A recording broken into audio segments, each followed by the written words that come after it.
Good morning అండి. Okay. నిన్నటి class continuation. భారతీయ సామాజిక నిర్మితి లక్షణాలు వాటి గురించి తెలుసుకుందాం. ఈ క్లాస్ నుంచి బిట్ పడే ఛాన్సెస్ ఎక్కువగా ఉన్నది. కాబట్టి జాగ్రత్తగా వినండి. ఇంకా ఎవరైనా మా క్లాస్‌ని కొత్తగా చూస్తూ ఉంటే మన ఛానల్ సబ్స్క్రైబ్ చేసుకోండి. మీకేంటి ఈ పీడిఎఫ్‌లు ఎలా వస్తున్నాయని చాలామంది కొంతమందికి డౌట్ ఉన్నాయి. ఏం లేదండి. మనకి ఛానల్‌కి ఒక నంబర్ పెట్టాను, వాట్సాప్ నంబరు 9505724315. 9505724315. ఇది ఛానల్ యొక్క వాట్సాప్ నంబరు. మీరు మన ఛానల్ సబ్స్క్రైబ్ చేసుకొని మన వీడియోకి లైక్ చేసి కామెంట్ పీడిఎఫ్ కావాలని కామెంట్ పెట్టేసి ఇక్కడ వీడియోలో చెప్పే కోడ్ మనకి వాట్సాప్లో మీరు పెట్టిన వెంటనే మీకు ఏ రోజు పీడిఎఫ్ ఆ రోజే వస్తుంది. ఓకేనా? ఎందుకు కోడ్ పెట్టాము అంటే రోజుకి చాలా అట్లీస్ట్ 1, 2, 3 క్లాసులు చెప్పడం జరుగుతుంది. ఇలా ఒక్క రోజుతో కాదు, మీకు ప్రిలిమ్స్ కంప్లీట్ అయ్యేంత వరకు ఉంటుంది. అంటే ఎగ్జామ్ వరకు అన్ని క్లాసులు షేర్ చేస్తాం కాబట్టి చాలా పీడిఎఫ్లు ఉంటాయన్నమాట. మీకు కావాల్సిన పీడిఎఫ్ ఏ కోడ్ అయితే పెడతారో దానికి సంబంధించిన కోడ్ మీకు పెట్టిన వెంటనే ఆ పీడిఎఫ్ మీకు పంపించబడుతుంది. అందుకోసం కోడ్ పెట్టాము. ఓకేనా? మన క్లాసుల నుంచి మంచి కంటెంట్ ఇస్తున్నాం. కోచింగ్ తీసుకోలేకుండా ఇంట్లో ఉండి ప్రిపేర్ అవుతున్న వాళ్ళకి, హౌస్ వైఫ్స్కి, మనలాంటి నిరుపేద విద్యార్థులకి మన క్లాసెస్ యూజ్ అవుతాయి. కోచింగ్ తీసుకుంటూ చక్కగా మీరు బయట ఉన్నవాళ్ళు అక్కడే చదువుకోండి. డబ్బులు పెట్టేవాళ్ళు డబ్బులు ఉండి తీసుకోండి. అవి మాకు కుదరవు అన్నవాళ్ళు మన క్లాసుని ఫాలో అవ్వండి. ఓకేనా? భారతీయ సామాజిక నిర్మితి లక్షణాలు. ప్రపంచంలో మిగతా సమాజాల కంటే భారతీయ సమాజం విశిష్టమైనది. ప్రపంచంలో మిగతా సమాజాల కంటే భారతీయ సమాజం విశిష్టమైనది. ఎందుకు అంటే భారతీయ సమాజం యొక్క ప్రధాన లక్షణం భిన్నత్వం మరియు భిన్నత్వంలో ఏకత్వం. భారతీయ సమాజం యొక్క ప్రధాన లక్షణం ఏంటి అంటే భిన్నత్వంలోని ఏకత్వం. ఈ లక్షణమే భారతీయ సమాజమును ప్రపంచంలో ప్రత్యేక స్థానం నందు నిలబెట్టింది. ఏ లక్షణం భారతీయ సమాజమును ప్రపంచంలో ప్రత్యేక స్థానముగా నిలబెట్టింది అంటే భిన్నత్వంలో ఏకత్వం. ఓకేనా? భిన్నత్వం అంటే ఏంటి అన్నది చూద్దాం. నేను ప్రతిదీ క్లియర్గా పూసగుచ్చినట్లు ఎక్స్ప్లెయిన్ చేస్తున్నాను. ఎలా అంటే చిన్న పిల్లలకి ఎక్స్ప్లెయిన్ చేసినట్టు ఎక్స్ప్లెయిన్ చేస్తున్నాను. ఎందుకంటే మొదటిసారిగా ప్రిపేర్ అవుతున్న వాళ్ళు ఉంటారు కాబట్టి వాళ్ళకు కూడా అర్థం కావాలి కాబట్టి ఇంకొంచెం నీట్గా ఇస్తున్నాను. ఓకేనా? మీరు ఆల్రెడీ చదివిన వాళ్ళైతే టక్ మీకు కావాల్సిన కంటెంట్ చూసేసుకోండి. ఓకే. భిన్నత్వం అంటే ఏంటి అంటే భారతదేశంలో ప్రజలు భాష, మతం, సంస్కృతి, సాంప్రదాయాలు, ఆహారము, దుస్తులు, జాతులు, ప్రాంతాలను బట్టి అనేక అంశాల్లో ఒకరికొకరికి భిన్నత్వం ఉంటుంది. భిన్నత్వం అంటే ఏంటంటే భారతదేశంలో ప్రజలు భాష, మతం, సంస్కృతి, సాంప్రదాయాలు, ఆహారము, దుస్తులు, జాతులు, ప్రాంతాలు వంటి అనేక అంశాలలో ఒకరికొకరికి భిన్నత్వం ఉంటుంది. ఏంటి ఆ భిన్నత్వాలు అంటే ఇంకా కొంచెం క్లియర్గా చూద్దాం. భాషలు. ఇప్పుడు మనం చూసుకున్నట్లయితే మన 2 తెలుగు రాష్ట్రాలలో ఎక్కువగా ఉపయోగించే భాష తెలుగు. తమిళనాడులో తమిళం, బెంగాల్లో బెంగాలీ, నార్త్ రాష్ట్రాల్లో హిందీ. ఇది భాషలలో భిన్నత్వం. దీన్నే భాషల్లో భిన్నత్వం అంటాం. ఇంకా చెప్పాలంటే అక్కడ ఆ భాషను మాట్లాడే ప్రజలు మన ప్రాంతాల్లోనూ, మన భాషను మాట్లాడే ప్రజలు ఇతర ప్రాంతాల్లోనూ ఉండడం జరుగుతుంది. అయినా ఒక యూనిటీతో సమాజం ఉంది. దీన్నే భాషల్లో భిన్నత్వం అంటాం. తర్వాత మతాలు. భారతదేశంలో అనేక మతాలు ఉన్నాయి. హిందూ, ముస్లిం, క్రైస్తవం, సిక్కు, జైనిజం, బౌద్ధం, పార్సీలు, ఇలా చాలా మతాలు ఉన్నాయి. కానీ అన్ని మతాల అందరూ సోదరభావం కలిగి ఒక యూనిటీగా ఉంది.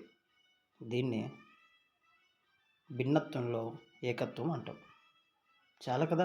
ఒక గ్రామంలో మనం చూసినట్లయితే హిందువులు ఉంటారు, క్రిస్టియన్లు ఉంటారు, ముస్లింలు ఉంటారు, జైనులు ఉంటారు, సిక్కులు ఉంటారు, బౌద్ధులు ఉంటారు, ఇంకా అనేక మతాల ప్రజలు ఉంటారు.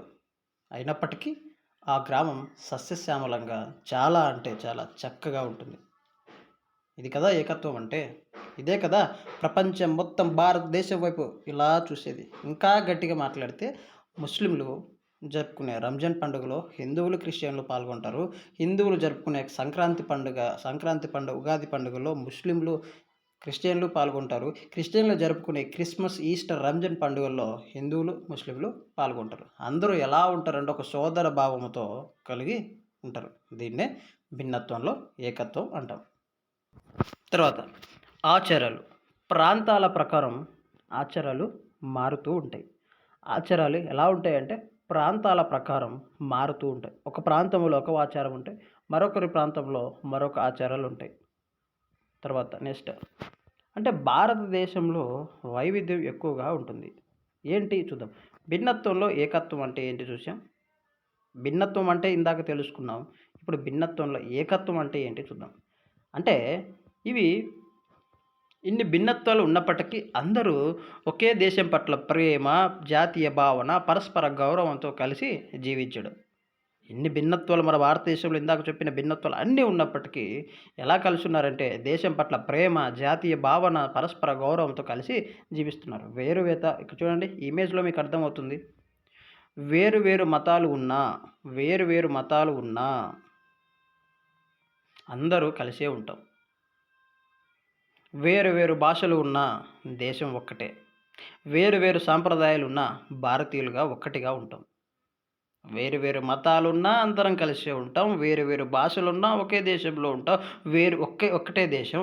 వేరు వేరు సాంప్రదాయాలు ఉన్న భారతీయులందరం ఒక్కటిగా ఉంటాం. ఇక్కడ చూడండి ఇమేజ్‌లోనే మీకు అర్థమవుతుంది. ఎంత భిన్నత్వం ఉన్న యూనిటీ.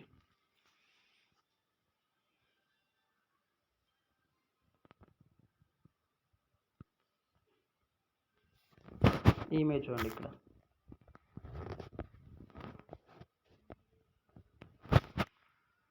ఇక్కడ క్రిస్మస్ చెట్టు ఉంది. ముస్లింకి సంబంధించింది, హిందువులకు సంబంధించిన దీపాలు ఉన్నాయి. ఈ అన్నిటి పండుగలకు అటెండ్ అవుతాం మనం. దీన్నే కదా భిన్నత్వంలో ఏకత్వం అంటాం. నెక్స్ట్ భారతదేశాన్ని సందర్శించిన మెగస్తనీస్ భారతీయ సమాజంను 7 వర్గాలుగా విభజించబడిందని పేర్కొన్నాడు. భారతదేశాన్ని సందర్శించిన మెగస్తనీస్ భారతదేశ సమాజంను 7 వర్గాలుగా విభజించబడిందని పేర్కొన్నాడు. Very very important. మెగస్తనీస్ 7 వర్గాలుగా విభజించిందని చెప్పాడు. అయితే ఎవరు ఈ మెగస్తనీస్ అంటే తెలుసుకుంటే ఎవరు ఇతను అంటే సెల్యూకస్ నికేటర్ అనే గ్రీకు రాజు తరపున భారతదేశానికి వచ్చాడు.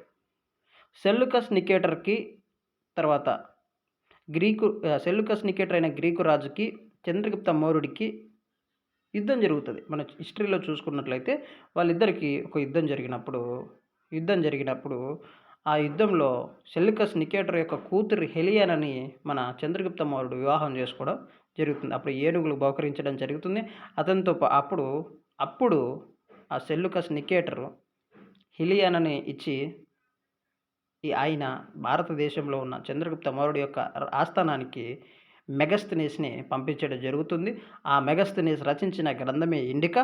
అందులో తెలియజేసిన సమాజం గురించి తెలియజేశాడు. అందులో భారతీయ సమాజం 7 వర్గాలుగా విభజించబడిందని పేర్కొన్నాడు. ఇది క్లియర్. ఓకేనా? ఇది క్లియర్.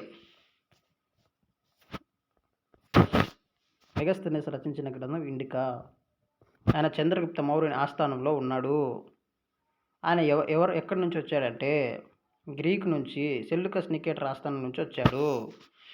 ఎప్పుడు వచ్చాడు అంటే సెల్యూకస్ నికేటర్కి అండ్ చంద్రగుప్త మౌర్యుడికి యుద్ధం జరుగుతుంది. ఆ యుద్ధం ఎప్పుడు జరుగుతుంది అనేది తెలిసిన వాళ్ళు కామెంట్లో పెట్టండి. నేను దానికి సంబంధించి మళ్ళీ చెప్తాను. నెక్స్ట్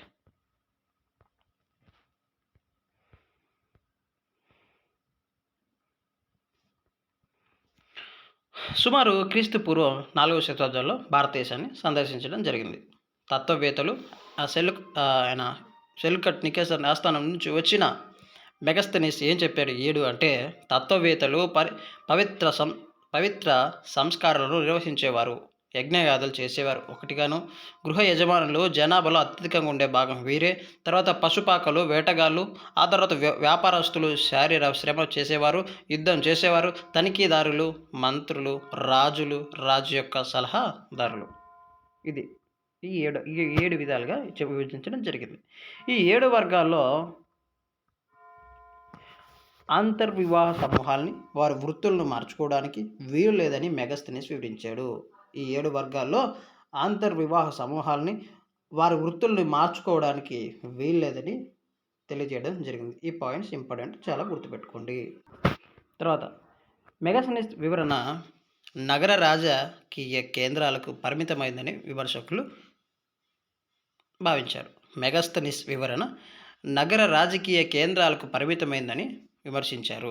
తర్వాత డ్యూరే బార్బోసా అనే తొలి పోర్చుగీస్ యాత్రికుడు భారతీయ సమాజపు సంస్కృతి లక్షణాల గురించి పేర్కొన్నాడు. పోర్చుగీస్కి చెందిన డ్యూరే బార్బోసా అనే ఆయన కూడా భారతీయ సంస్కృతి లక్షణాల గురించి పేర్కొనడం జరిగింది. తర్వాత నెక్స్ట్ చూడండి, ఇక్కడ ఇచ్చాను ఇమేజ్లోని, అక్కడ చెప్పిన కంటెంట్ మొత్తం ఇక్కడ ఇమేజ్లో ఉంటుంది చూడండి. నెక్స్ట్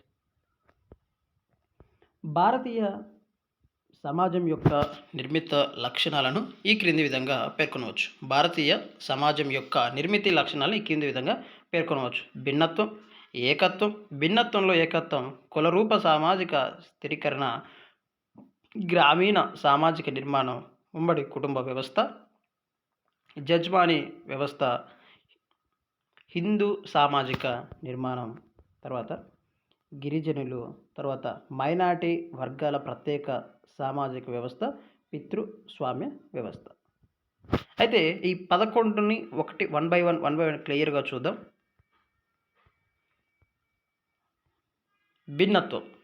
భిన్నత్వం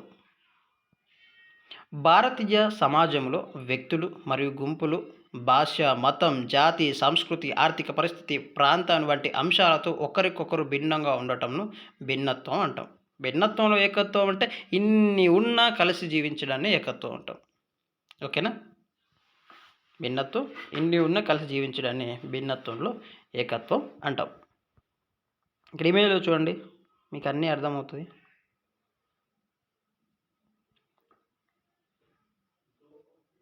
భిన్నత్వం అంటే ఏంటి, ఏకత్వం అంటే ఏంటి, ఎలా కలిసి ఉన్నారు, ఎలా జీవిస్తున్నారు, ఇమేజ్లోని క్లియర్గా ఇచ్చాను చూడండి. ఓకేనా? నెక్స్ట్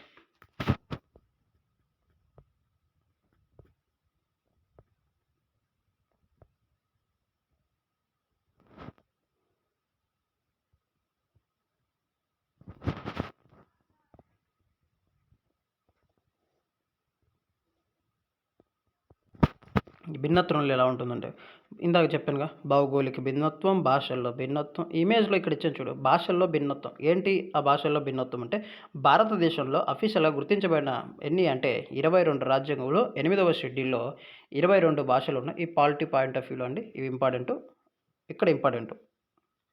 22 భాషలు ఉన్నాయి. అయితే మొదటిగా 1950 నాటికి 14 భాషలు ఉన్నాయి.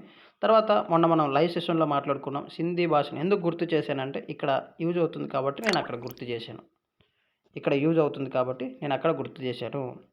21వ అమెండ్మెంట్ ద్వారా సింధీ భాషని యాడ్ చేయడం జరిగింది. అప్పటికి 15 అయింది 1947. తర్వాత 1992లో 71వ ఇవి చక్కగా మీకు వివరించాను. 71వ రాజ్యాంగ సవరణ ద్వారా కొంకణి, మణిపురి, నేపాలి యాడ్ చేశారు. అప్పటికి 18 భాషలోనే. 2003లో 92వ రాజ్యాంగ సవరణ ద్వారా బోడో, డోగ్రీ, మైథిలి, సంతాల్ని యాడ్ చేయడం జరిగింది. అప్పటికి 22 భాషలు అయినాయి. అయితే క్లాసికల్ భాషల గుర్తింపుగా భారత ప్రభుత్వం ఏం చేసిందంటే 6 భాషలు గుర్తించిందండి. తమిళం, కన్నడ, మలయాళం, ఒడిశా, తర్వాత సంస్కృతం, తెలుగు, ఇవండి. ఇక్కడ ఇంకా ఇమేజ్లో క్లియర్గా ఇచ్చాను, వీటిని జూమ్ చేసి చూసుకోండి. క్లాస్లోకి వెళ్ళిపోదాం. ఈ వీడియోకి సంబంధించిన కోడ్ ఏంటి అంటే 8వ షెడ్యూల్లో భాషలు మొత్తం 22 ఉన్నాయి. 8వ షెడ్యూల్లో భాషలు 22 ఉన్నాయి. ఇది ఈ వీడియోకి సంబంధించిన కోడ్. పెట్టండి, వెంటనే పంపిస్తాను. మన వీడియోని లైక్ చేసి పీడిఎఫ్ కావాలని కామెంట్ చేసేసి మీరు నాకు వాట్సాప్ పెట్టండి, నేను వెంటనే మీకు పంపిస్తాను. ఓకే? నెక్స్ట్ భారతదేశం నందు ప్రముఖంగా కానవచ్చే భిన్నత్వ రూపాలు. భారతదేశం నందు కనిపించే లేదా కానవచ్చే భిన్నత్వ రూపాలు ఏంటి అంటే భౌగోళికపరమైన భిన్నత్వం. భారతదేశంలో ఉన్న వివిధ భౌగోళిక లక్షణాలు వల్ల ప్రజల జీవన విధానము, సంస్కృతి, ఆర్థిక వ్యవస్థల్లో తేడాలు కనిపించడంను భౌగోళిక భిన్నత్వం అంటారు. భారతదేశంలో ఉన్న వివిధ భౌగోళిక లక్షణాల వల్ల ప్రజల జీవన విధానం, సంస్కృతి, ఆర్థిక వ్యవస్థలలో తేడా కనిపిస్తుంది. ఎందుకంటే ఇప్పుడు ఒక ప్రాంతంలో వర్షం సమృద్ధిగా లభించిందనుకోండి. ఒక ప్రాంతంలో వర్షం సమృద్ధిగా ఉందంటే అక్కడ ఉన్న ఆర్థిక వ్యవస్థ వేటిపై ఆధారపడుతుందండి? వ్యవసాయం మీద ఆధారపడుతుంది. ఒక ప్రాంతంలో వ్యవసాయం చేసుకోవడానికి భూములే లేవు.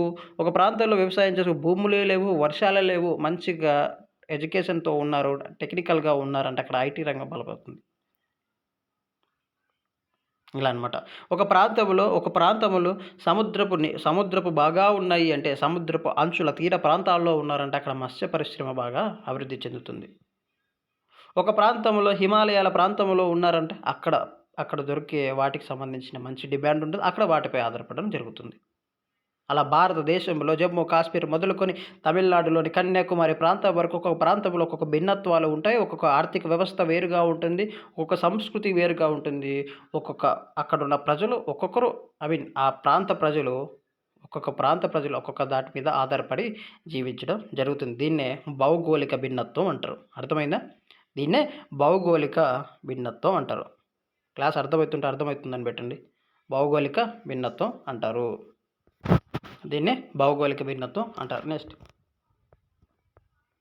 పీఠభూములు, లోయలు మరియు మడ అడవులు లాంటి భిన్నత్వ భౌగోళిక పరిస్థితులు కలవు. భారతదేశంలో ప్రధాన భౌగోళిక విభాగాలు చూద్దాం. భారతదేశంలో ప్రధాన భౌగోళిక విభాగాలు. హిమాలయ ప్రాంతం అంటే ఉత్తర భాగంలో విస్తరించి ఉంది. చల్లటి వాతావరణం, మంచి పర్వతాలు ఉంటుంది. అక్కడ ప్రభావం ఎలా ఉంటుందంటే వేటి మీద మంచి డిమాండ్, ఉన్ని దుస్తులకి మంచి ఆర్థిక వ్యవస్థ అండి. అక్కడ ఉన్న సిస్టమ్ ఫైనాన్షియల్ ఏంటి ఎక్కువ అంటే ఉన్ని దుస్తులకు మంచి గిరాకీ ఉంటుంది. టూరిజంకి ఉంది, పశుపోషణకి ఉంది.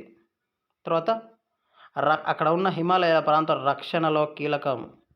తర్వాత నెక్స్ట్, ఇండో గంగ మైదానాలు. అయితే గంగా యమున నదుల పరివాహక ప్రాంతం, గంగా యమున నది పరివాహక ప్రాంతం అత్యంత సారవంతమైన భూమి. గంగా యమున పరివాహక ప్రాంతం, నదుల పరివాహక ప్రాంతం ఎలా ఉంటుందంటే అత్యంత సారవంతమైన భూమి. నేను ఇక్కడ మీకు జియోగ్రఫీ పాయింట్ ఆఫ్ వ్యూలో ఒక బిట్ అడుగుతాను. అత్యంత సారవంతమైన నేలను ఏమంటారు? అత్యంత సారవంతమైన నేలను ఏమంటారు? కామెంట్ చేయండి. అత్యంత సారవంతమైన భూమి. ప్రభావం, ఇక్కడ ఎలాంటి ప్రభావం ఉంటుందంటే వ్యవసాయం ఎక్కువగా ఉంటుంది, అధిక జనసాంద్రత ఉంటుంది, నాగరికతలు ఇక్కడే అభివృద్ధి చెందాయి. గుర్తుపెట్టుకోండి, ఇక్కడ ఏంటంటే వ్యవసాయం బాగా ఉంటుంది, అధిక జనాభా ఉంటుంది, నాగరికతలు ఇక్కడ ఉంటాయి. తర్వాత నెక్స్ట్, దక్కన్ పీఠభూమి, దక్షిణ భారతదేశం ఎత్తైన రాళ్లతో కూడిన భూభాగం. ఖనిజ సంపదలకు ప్రసిద్ధి అండి. మన దాంట్లో ఖనిజ సంపదలకు ప్రసిద్ధి. పరిశ్రమలు అభివృద్ధి చెందుతాయి, వర్షపాతం తక్కువ ఉంటుంది. ఖనిజ సంపదలు ఇక్కడ ప్రాంతం వాళ్ళు ఇలా వీటి మీద ఆధారపడతారు. తర్వాత నెక్స్ట్, తార్ ఎడారి అంటే తక్కువ వర్షపాతం ఉంటుంది, ఎండబారిన వాతావరణం, నీటి కొరత ఉంటుంది, ప్రత్యేక జీవన విధానాలు ఉంటాయి, వంటల వినియోగం ఇక్కడ ఉంటుంది. తర్వాత నెక్స్ట్, తీర ప్రాంతం అంటే తూర్పు మరియు పశ్చిమ తీరాలు సముద్రపు సమీపంలో ఉంటాయి. మత్స్యకార వృత్తి ఎక్కువగా ఉంటుంది, వాణిజ్యము, పోర్టులు ఎక్కువ ఉంటాయి, కొబ్బరి, సముద్ర ఆహారం ఎక్కువగా ఉంటుంది. అంటే భౌగోళికతలో భిన్నత్వం ఏంటి అనడానికి ఇవన్నీ ఉదాహరణలుగా పెట్టాను. తర్వాత దీవులు ఏంటి? అండమాన్ నికోబార్ దీవులు, లక్షద్వీపులు, ప్రత్యేక సంస్కృతి, వాతావరణం. ఇంతవరకు ఒకటి మీకు అర్థమైంది అనుకుంటున్నా. నెక్స్ట్, భాషలలో భిన్నత్వం అంటే ప్రపంచంలో ఏ సమాజంలో లేనన్ని భాషలు మరియు మాండలికలు భారతదేశంలో కలవు. వెరీ వెరీ ఇంపార్టెంట్ అండి. ప్రపంచంలో ఏ సమాజంలో లేనన్ని భాషలు, మాండలికలు భారతదేశంలో కలవు. 1971 జనాభా లెక్కల ప్రకారం భారతదేశమునందు 1652 రకాల మాండలికలు వినియోగిస్తున్నారు. ఇది ఇంపార్టెంటు, ఇది చాలా ఇంపార్టెంట్ అండి. ప్రపంచంలో ఏ సమాజంలో లేనంత ఓకే. తర్వాత 1971 జనాభా లెక్కల ప్రకారం 1652 నంబర్ ఫిగర్ ఇంపార్టెంట్ అండి. 1652 మాండలికలను వినియోగిస్తున్నారు. Very very important. మాండలికం అంటే ఏంటి చెప్పండి?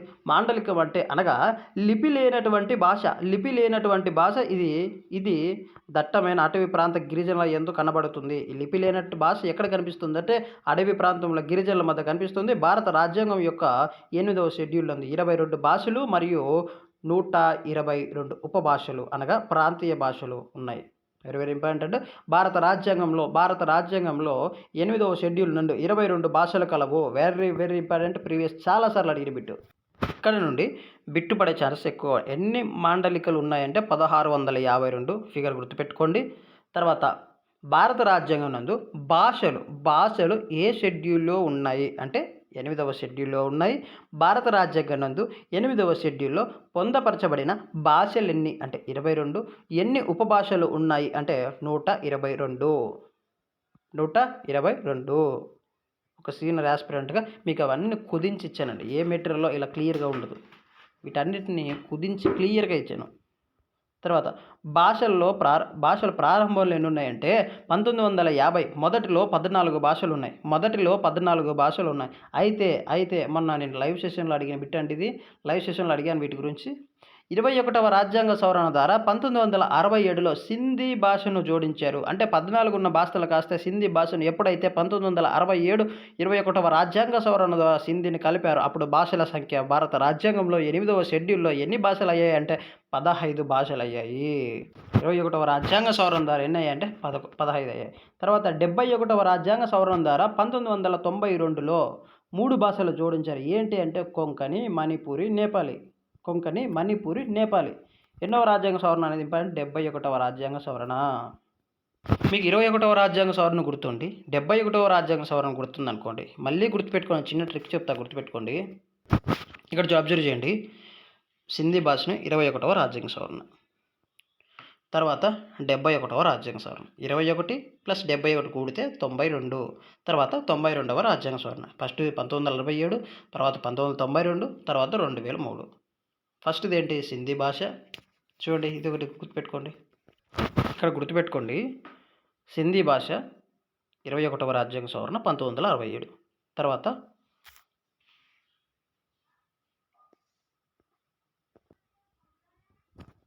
తర్వాత 71వ రాజ్యాంగ సవరణ 1992 కొంకణి, మణిపూరి, నేపాలి. కోడ్ కూడా పెట్టాను చూడండి. తర్వాత 21 + 71 కలిపితే వచ్చేది 92. అవి రెండు కూడండి, తర్వాత 92 వస్తుంది. ఈ 92 2003 BDMS బోడో, డోగ్రి, మైథిలి, సంతాలి. BDMS గుర్తుపెట్టుకోండి. BDMS KMN BDMS. Very very important అండి. చాలా సింపుల్గా గుర్తుపెట్టుకోవచ్చు. ఇక్కడే స్కోరింగ్ సబ్జెక్ట్. ఇక్కడ బిట్టు పడిందంటే మీరు మిస్ చేసుకోకండి. అర్థం కాకపోతే మళ్ళీ వినండి. నెక్స్ట్ 92వ రాజ్యాంగ సవరణ ద్వారా 2003 4 భాషలు జోడించింది. బోడో, డోగ్రి, మైథిలి, సంతాలి. మళ్ళొకసారి చూడండి. 21వ రాజ్యాంగ సవరణ ద్వారా సింధీ భాషని 1967లో చేర్చారు.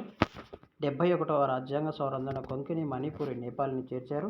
92వ రాజ్యాంగ సవరణ ద్వారా బోడో, డోగ్రి, మైథిలి, సంతాల్ని చేర్చడం జరిగింది. ఇక్కడ చూడండి. తర్వాత మొత్తం ఎన్ని భాషలు ఉన్నాయి అంటే ప్రస్తుత భారత రాజ్యాంగంలో 8వ షెడ్యూల్ అంటే 22 భాషలు ఉన్నాయి. సీరియస్గా ప్రిపేర్ అవుతున్నారు కామెంట్లో 22 అని పెట్టండి, మీకు గుర్తుండిపోతుంది. సీరియస్గా ప్రిపేర్ అవుతున్న వాళ్ళు మాత్రమే పెట్టండి. మొత్తం ఎన్ని భాషలు ఉన్నాయంటే 22 భాషలు ఉన్నాయి. 22 భాషలు ఉన్నాయి. అఫీషియల్ లాంగ్వేజ్ యాక్ట్ 1963 గుర్తుపెట్టుకోండి. అఫీషియల్ లాంగ్వేజ్ యాక్ట్ 1963 ప్రకారం హిందీ భాష అధికార భాషగాను కాగా ఇంగ్లీష్ అన్నది సబ్సిడరీ అఫీషియల్ లాంగ్వేజ్ అయింది. ప్రస్తుతం భారతదేశ వ్యాప్తంగా 6 భాషలకు క్లాసికల్ లాంగ్వేజ్గా గుర్తింపు ఇచ్చింది. భారతదేశం ఎన్ని భాషలకు క్లాసికల్ లాంగ్వేజ్గా గుర్తింపు ఇచ్చింది అంటే 6. ఇలా అడగచ్చు.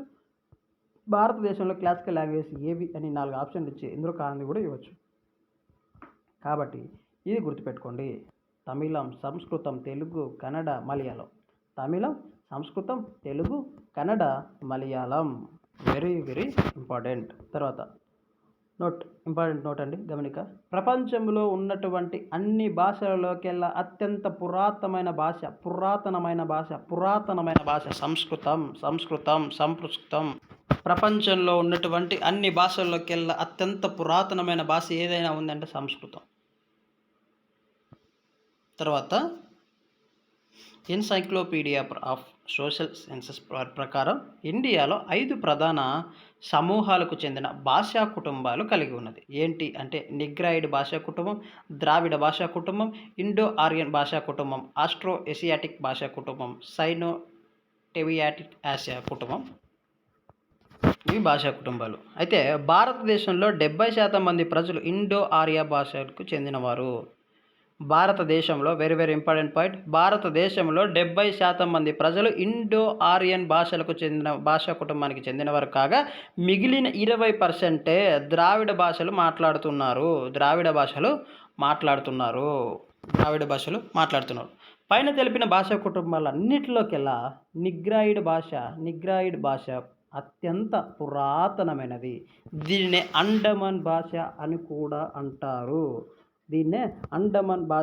కూడా అంటారు. Very very very important. దీన్నే అండమాన్ భాష అని కూడా అంటారు. వెరీ వెరీ ఇంపార్టెంట్ అండి. వీలైతే కామెంట్లో రాయండి, నిగ్రాయిడ్ భాషా కుటుంబం = అండమాన్ భాషా కుటుంబం. మీరు పక్క నోట్స్లో రాసి పెట్టుకోండి, కామెంట్లో రాయండి, మీకు గుర్తుండిపోవాలి. ఓకే, వీడియోలో కోడ్ చెప్పానుగా, ఆ కోడ్ మీరు నాకు పంపించిన వెంటనే ఇప్పుడే మీకు పీడిఎఫ్ పంపిస్తాను. ఓకే అండి, ప్రతిదీ ఇంపార్టెంట్. మీరు టైం వేస్ట్ చేసుకోకండి. మీకు కావాల్సింది నేను పంపిస్తున్నాను, నేను చదువుకుంటున్నాను. ఓకే, మధ్యాహ్నం జియోగ్రఫీ సంబంధించి క్లాస్ పెడతాను. ఇంకా గ్రహాల గురించి ఈరోజు కంప్లీట్ అవ్వాలి. నెక్స్ట్లోకి వెళ్ళిపోదాం. తర్వాత భూమిలో ఉన్న పొరలు, భూపటలం అంటే ఏంటి, సముద్ర పటలం అంటే ఏంటి, అవన్నీ క్లియర్గా తెలుసుకుందాం. ఈరోజు క్లాసులో గ్రహాలు అయిపోతేనే రేపటి క్లాసులో తెలుసుకుందాం. ఇండియన్ సొసైటీ కూడా ఇలా ముందుకెళ్తుంది. హిస్టరీ క్లాసులు మధ్యలో కుదిరినప్పుడు చేస్తానండి, ఎందుకంటే హిస్టరీ బయట సింపుల్గా ఇవి గుర్తుపెట్టుకోండి. 21, 71, 92 హిస్టరీ దొరుకుతుంది, దాన్ని కంప్లీట్ చేసుకుందాం. హిస్టరీ ఇవి కొంచెం బుక్స్ రేర్ అండి, కాబట్టి ఇవి కంప్లీట్ చేసుకోండి. కొత్తగా పెట్టిన సబ్జెక్టు. ఓకేనా? ఓకే, బాయ్ అండి.